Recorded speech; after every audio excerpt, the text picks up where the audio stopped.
अजमेर के आशिक है, खादिम है बरेली के अजमेर। याद रखें, कुव्वते फिक्र और अमल पहले फना होती है तब किसी कौम की शौकत को जवाल आता है। मेरे प्यारे आका सल्लल्लाहु ताला अलैहि वसल्लम के प्यारे दीवानों, पहले सोच बदलती है, पहले अफकारो नजरियात बदलते हैं और फिर उसके बाद अमल के अंदर खराबियां पैदा होती हैं। और जब फिक्र और अमल जवाल पजीर हो जाए तो कौम को जवाल के रास्ते पर जाने से कोई कौम नहीं रोक सकती, कोई कायद नहीं रोक सकता, कोई रहनुमा नहीं रोक सकता। मेरे प्यारे आका सल्लल्लाहु ताला अलैहि वसल्लम के प्यारे दीवानों, फिक्र कहां बदली, सोच कहां बदली, दिलो दिमाग के अंदर खराबी कहां पैदा हुई? तो मैं आपको बताऊं, सबसे पहली हमारी फिक्र की कोताही का मामला यह है कि आज के 90% से ज्यादा मुसलमान अपनी जबान से ये कलेमात कहते हुए दिखाई देते हैं, मौलाना आज के दौर में इस्लाम पर अमल करना बहुत मुश्किल है। जहन इतना बोदा हो चुका, फिक्र इतनी बोदी हो चुकी कि अल्लाह की किताब पर ईमान लाने वाला बंदा और मुसलमान कहलाने वाला बंदा खुद इस्लाम और कुरान के बारे में अब ये कहता हुआ दिखाई देता है, अब इस किताब पर अमल करना डिफिकल्ट, अब कुरान की गाइडलाइन को फॉलो करना डिफिकल्ट, इस्लाम के रास्ते पर चलना डिफिकल्ट। जब आप ज़हनी तौर पर अपने आप को इसलिए तैयार कर चुके हैं कि कुरान ऐसी किताब है जिस पर आज के दौर में अमल नहीं किया जा सकता, इस्लाम ऐसा दीन है जिस पर आज के दौर में अमल करना मुश्किल है, तो आप मुझे बताइए, आप किस कुरान की तरफ लोगों को बुलाएंगे, किस कुरान की आयत को अमली जामा पहनाने के लिए तैयार होंगे, किस इस्लाम की तरफ आप चलने के लिए तैयार होंगे? मेरे प्यारे आका सल्लल्लाहु ताला अलैहि वसल्लम के प्यारे दीवानों, इस फिक्र को बनाने के सिलसिले में, इस सोच को बनाने के सिलसिले में पूरी दुनिया की ताकतें लगी हुई हैं कि मुसलमान खुद बनफ्से नफीस इस चीज की तरफ आमादा हो जाए कि अब इस्लाम ऐसा दीन है माअज़ल्लाह जिस पर अमल करके दुनिया में तरक्की हासिल नहीं की जा सकती। ये माहौल बन चुका, ये सोच बन चुकी, हर आजादी में रुकावट, माअज़ल्लाह दुनिया का मुसलमान ये कह रहा है इस्लाम ही नजर आ रहा है, ये मत खाओ, ये मत पियो, ऐसे कपड़े मत पहनो। मैं आपके सामने अर्ज करना चाहूंगा, आप मुझे बताइए इस्लाम से बेहतर दीन कौन सा हो सकता है?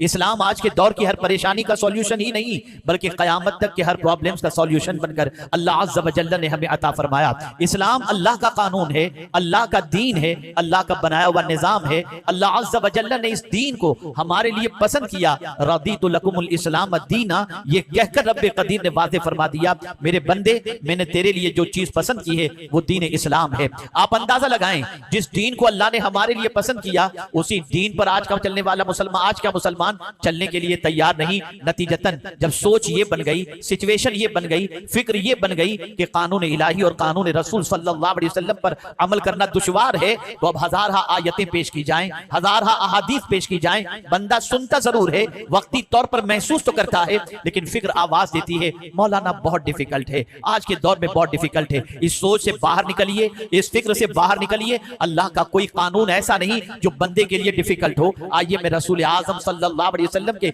वास्ते से मिलने वाले कुरान की रोशनी के अंदर आपको समझाने की कोशिश करूं। मुझे बताइए, रोजा अल्लाह अज़्ज़ व जल्ल ने फर्ज फरमाया, इरशाद फरमाया, या अय्युहल्लज़ीना आमनू कुतिबा अलैकुमुस सियाम कमा कुतिबा अलल लज़ीना मिन क़ब्लिकुम लअल्लकुम तत्तक़ून, परहेजगार बनाने के लिए अल्लाह ने रोजे को फर्ज फरमाए। लेकिन आप देखें, एक बंदा मुसाफिर है, मिसाल के तौर पर हिंदुस्तान से कोई अमेरिका जाना चाहे, सुबह 5 बजे की फ्लाइट में बैठे और बैठने के बाद जब 15 घंटे या 18 घंटे का सफर तय करके जब अमेरिका की सरजमीन पर उसका फ्लाइट लैंड होगा, उस वक्त 18 घंटे के बाद भी वहां पर दिन ही होगा।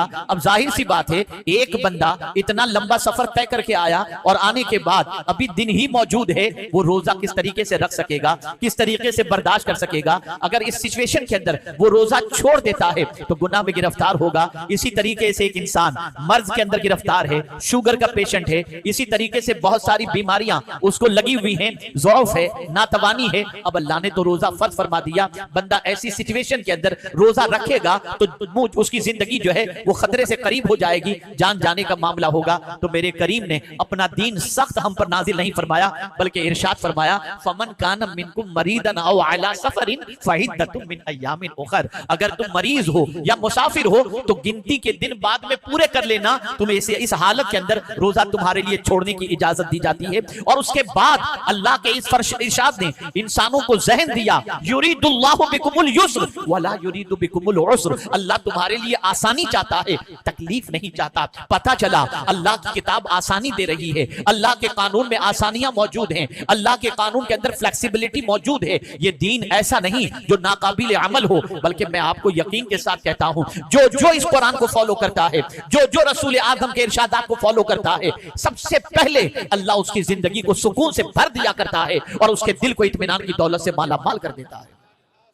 आइए समझाता हुआ चलूं, फहाशी आज के दौर का सबसे बड़ा मसला है, और यानियत आज के दौर का सबसे बड़ा मसला है। फहाशी इतनी आम की जा रही है जिसकी कोई इंतहा नहीं। आइए मैं आपको बताऊं, कुरान मुकद्दस में रब्बे कदीर जल्ल जलालहू ने फरमाया, या अय्युहल्लज़ीना आमनू, ए ईमान वालों। कुर्बान जाइए खिताब पर, ये ईमान वालों का खिताब क्यों फरमाया जा रहा है? जाहिर सी बात है, कहीं या अय्युहन नास है, लेकिन यहाँ या अय्युहल्लज़ीना आमनू इसलिए कि जाहिर सी बात है, कोई बात मनवानी हो और किसी बात पर अमल कराना हो तो प्यार से बात की जाती है, शफकत से बात की जाती है, नरमी से बात की जाती है। तो अब रब्बे कदीर ने फरमाया, या अय्युहल्लज़ीना आमनू, ए ईमान वालों, ए मेरे महबूब के दीवानों, ए कुरान को अल्लाह की किताब मानने वालों, ए मुझे रब मानने वालों, ए मेरे महबूब को आखिरी नबी मानने वालों, सुनो, तुम्हारे भले की बात तुमसे कही जा रही है। ला तत्तबिउ खुतवाति शैतान, शैतान के नक्शे कदम पर न चलो, शैतान की पैरवी न करो। अल्लाहु अकबर। यहां मैं तवज्जो चाहूंगा, मेरे प्यारे आका सल्लल्लाहु अलैहि वसल्लम के प्यारे दीवानों, कायनात के अंदर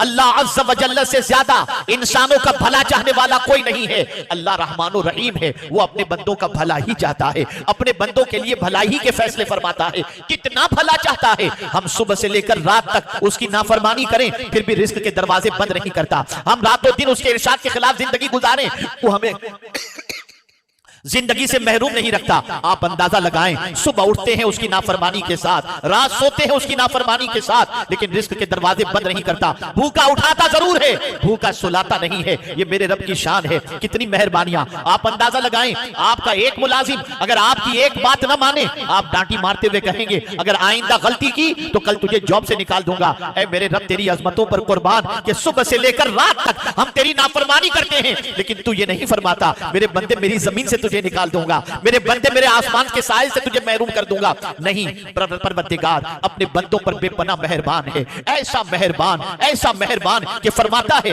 व रहमती वसिअत कुल्ल शै, मेरी रहमत हर चीज को घेरे हुए है। सबक़त रहमती अला गज़बी, मेरे गजब पर मेरी रहमत गालिब आ गई। आप अंदाजा लगाएं, वो रहमान और रहीम, वो पालनहारे हकीकी, वो माबूद बरहक, वो हमें इरशाद फरमा रहा है, ला तत्तबिउ खुतवाति शैतान, शैतान के नक्शे कदम पर न चलो, शैतान की पैरवी न करो। आप अंदाजा तो लगाएं, जिस चीज के बारे में रब फरमा रहा है, जाहिर सी बात है, शैतान की पैरवी करने की बुनियाद पर हमारी दुनिया भी तबाह हो जाएगी, हमारी आखिरत भी तबाह हो जाएगी। तभी तो मौला फरमाता है, वो हमारा खैर खा है, वो हमारा भला चाहने वाला है। अब परवरदिगार ने आगे इरशाद फरमाया, तुम्हें क्यों कहा जा रहा है कि शैतान के पीछे पीछे मत चलो, शैतान के नक्शे कदम पर न चलो? तो कुरान कहता है, वमन यत्तबि खुतवाति शैतान, जो शैतान के पीछे पीछे चलेगा तो शैतान क्या करेगा? फइन्नहु यामुरु बिल फहशाइ वल मुनकर, कि बेशक वो तुम्हें फहाशी का हुक्म देगा, वो तुम्हें बुराई का हुक्म देगा। पता चला शैतान मस्जिद की तरफ लेकर नहीं जाता, शैतान नेकी की तरफ लेकर नहीं जाता, शैतान कुरान की तरफ लेकर नहीं जाता, शैतान रहमान की तरफ लेकर नहीं जाता, शैतान मस्जिद की तरफ लेकर नहीं जाता। शैतान हमेशा बेहयाई की तरफ लेकर जाता है और बेहयाई का हुक्म देता है। मेरे प्यारे आका सल्लल्लाहु तआला अलैहि वसल्लम के प्यारे दीवानों, आप अंदाजा लगाएं, शैतान बेहयाई का हुक्म देता है, बुराई का हुक्म देता है। एक सवाल मैं आपसे पूछना चाहूंगा, मुसलमानों मुझे बताओ, जो रब रोजी दे रहा है, जो रब ने जिंदगी अता फरमाई, जो रब पाल रहा है, जो रब हमें आसमानों जमीन से इस्तेफादे का मौका अता फरमा रहा है, नादानों उसकी आवाज तो लब्बैक, उसकी आवाज पर तो लब्बैक कहने के लिए तैयार नहीं, लेकिन शैतान जिस बुराई का हुक्म देता है तुम उसकी बात मानने के लिए तैयार, जिसके बारे में कुरान कहता है, इन्ना शैतान लिल इंसानि अदुव्वुम मुबीन, शैतान इंसान का खुला हुआ दुश्मन है। तुम अपने दुश्मन की बात मान रहे हो और अपने परवरदिगार की बात नहीं मान रहे। शैतान तुम्हें बुराई का हुक्म देता है, तुम बुराई की तरफ जा रहे हो। शैतान बेहयाई की हुक्म देता है, तुम बेहयाई की तरफ जा रहे हो। कुरान कहता है, अश-शैतानु यइदुकुमुल फ़क़्र व यअमुरुकुम बिल फ़हशा, और रब किस तरफ बुलाता है? वल्लाहु यइदुकुम मग़फ़िरा, अल्लाह तुम्हें मग़फ़िरत की तरफ बुलाता है, बख्शिश की तरफ बुलाता है, और शैतान बेहयाई की तरफ बुलाता है। बेहयाई आम हो चुकी, बेहयाई फैल चुकी, बेहयाई के दलदल के अंदर आज का मुआशरा डूबता जा रहा है। आज फहाशी इतनी आम हो चुकी है कि अल-अयाज़ु बिल्लाह, कुरान मुक़द्दस में रब ने फरमाया, वला तक़रबुल फ़वाहिश मा ज़हरा मिन्हा व मा बतन, कुरान मुकद्दस में अल्लाह अज़्ज़ व जल्ल ने वला तक़रबुल फ़वाहिश फरमाया कि तुम जो है फहाशी के करीब भी मत जाओ। आइए मैं आपको बताऊं ये फहाशी है क्या। आंखों की भी फहाशी है, निगाहों की भी फहाशी है, ज़बान की भी फहाशी है, पैरों की भी फहाशी है, कानों की भी फहाशी है। एक बात अर्ज़ करूं, कानों की फहाशी के हवाले से अल्लाहु अकबर, मेरे करीम ने फरमाया इन्न सम्अ वल बसरा वल फुआद कुल्लु उलाइका काना अन्हु मसऊला। बेशक कान, आंख और दिल क़यामत में इनके बारे में सवाल पूछा जाएगा। पहले समाअत की बात कही गई, पहले सुनने का तज़किरा आया। जानते हैं आप ये लफ्ज़ समाअत के हवाले से पहले तज़किरा क्यों आया? आप इससे अंदाजा लगाएं। एक गरीब के घर, एक अमीर के घर, एक परहेजगार के घर, एक नाफरमान के घर, ये सारे मुसलमान, चाहे वो अल्लाह के नाफरमान हो, चाहे करोड़पति हो, चाहे फरमाबरदार हो, लेकिन उनके घर जब बच्चा पैदा होता है तो एक फिक्र गरीब माँ बाप को भी और एक फिक्र बेनमाजी माँ बाप को भी अगर किसी चीज की होती है तो वो यही होती है, जल्दी से किसी मौलाना को बुलाइए, मुअज्जिन को बुलाइए ताकि मेरे बच्चे के कान में अजान कह ले। अल्लाह अकबर, जो अजान पर लब्बैक कहने वाला नहीं था उसे भी फिक्र है तो एक बात की कि मेरे बेटे के कान में सबसे पहले अजान की आवाज पहुंच जाए। पता चला एक बंदा उसके घर, एक मुसलमान जिसके घर बच्चा पैदा होता है, वो चाहता है कि उसके कानों में सबसे पहले आवाज पहुंचे तो अल्लाह की किबरियाई की आवाज पहुंचे, अल्लाह अकबर की आवाज पहुंचे। अब आइए मैं आपको बताऊं, अल्लाह अकबर की आवाज पहुंचाने की वजह यह है ताकि बंदा महसूस कर सके कि मैं उस घर में जन्म ले चुका हूं जिस घर के अंदर अल्लाह की किबरियाई का इकरार होता है। मेरे प्यारे आका सल्लल्लाहु अलैहि वसल्लम के प्यारे दीवारों, अब आइए कानों की फहाशी के हवाले से बताओ। आज हमारी कौम की सिचुएशन ये बन गई, रात को सोते हैं, नींद नहीं आ रही।